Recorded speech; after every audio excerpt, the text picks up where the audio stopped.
Saya ada dengar saudara Okey, Fazil sebut. Ya. saya pun nak pi ke yang tu. Yang mana?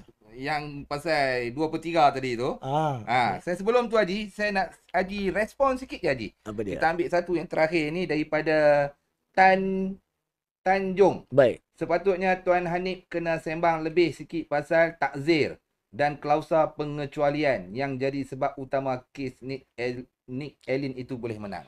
Baik. Klausa pengecualian saya dah sentuh daripada Ah, minit pertama sampai sekarang, saudara takzir Tanjung. ni. Takzir ni ada sedikit masalah berkaitan nak menyentuh perkara ini.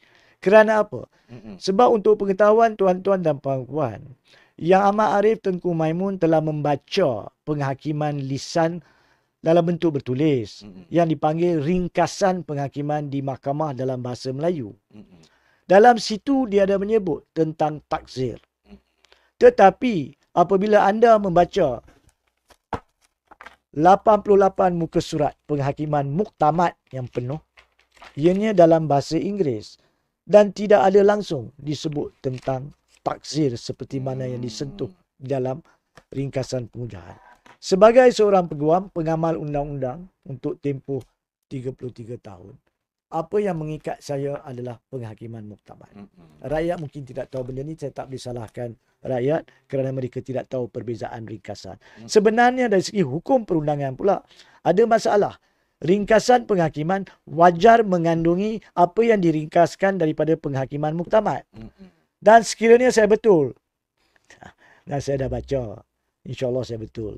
Sekiranya betul, sememangnya takzir tidak ada dinyatakan dalam penghakiman muktamad dalam bahasa Inggeris tersebut, maka nilai ataupun kebolehterimaan ringkasan penghakiman tersebut boleh dipersoalkan dari sudut kehakiman dan perundangan. Perkara ini mungkin akan berbangkit dalam hujah kes-kes akan datang dalam mana-mana cabaran lain. Jika ada pihak nak merujuk kepada Nick Allen, maka peguam besar kemungkinan akan bangkitkan permasalahan kehakiman ini. Baik, di situ adalah isu pasal takzir. Dan yang keduanya pasal takzir, walaupun ini bukan bidang saya, jadi saya tidak akan cakap atau memberi faham tentang takzir. Tapi apabila saya merujuk kepada pihak-pihak yang berkenaan takzir, mereka mengatakan apa yang disentuh oleh Yang Amat Arif tu bukannya salah, tetapi tidak tepat sepenuhnya. Walaupun hudud dan kisas memangnya adalah undang-undang daripada Allah Subhanahu Wa Taala, Quran dan hadis, tapi takzir yang diberikan kuasa kepada pemerintah untuk gubal pun dalam segi syariah asasnya datang daripada ajaran Islam, Quran dan hadis. Iaitu ia hendaklah salah dari sudut agama baru dia menjadi takzir.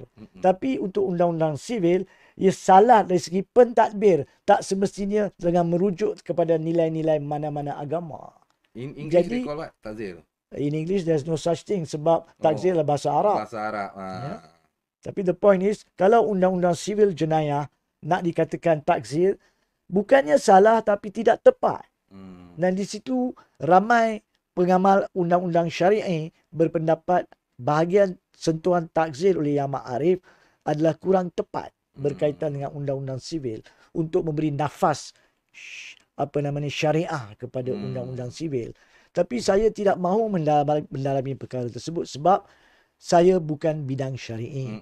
Dan itulah masalah rakyat kita. Kalau bukan bidang kita, jangan kita bercakap. Ya, tapi soalan ditanya. Kalau tak ditanya, saya tak cakap. Maka biarlah pakar dalam bidang itu, ahli dalam bidang itu menceritakan apakah itu takzir yang setepat-tepatnya dan sekiranya betul atau tidak apa yang dinyatakan oleh Yang Amat Arif tentang takzir yang terpakai kononnya kepada undang-undang sivil. Saya cuma menerima pakai yang pertama. Betul. Yang pertama iaitu ada permasalahan. Apa yang dikatakan ringkasan penghakiman tidak terkandung di dalam penghakiman bertulis lengkap 88 muka surat. Ya, apa dia? Itu Salina Sulaiman pun dia Ya. takzir di dalam mahkamah sivil sumber-sumbernya bukan dari Al-Quran, hadis dan para fuqaha. Betul, itu yang saya maksudkan tadi. Tanjung pun kata terima kasih tuan, saya kira depa jahil pasal takzir sebab gagal bezakan antara larangan agama dan bukan agama. Kemudian begitu juga dengan qualitative research, betul tu, takzir syariah ikut Al-Quran dan hadis. Apa lagi? English tak ada perbezaan takzir tapi dia buat judgement pasal perundangan syariah. Aduh pening. Terbaik Tuan Haji.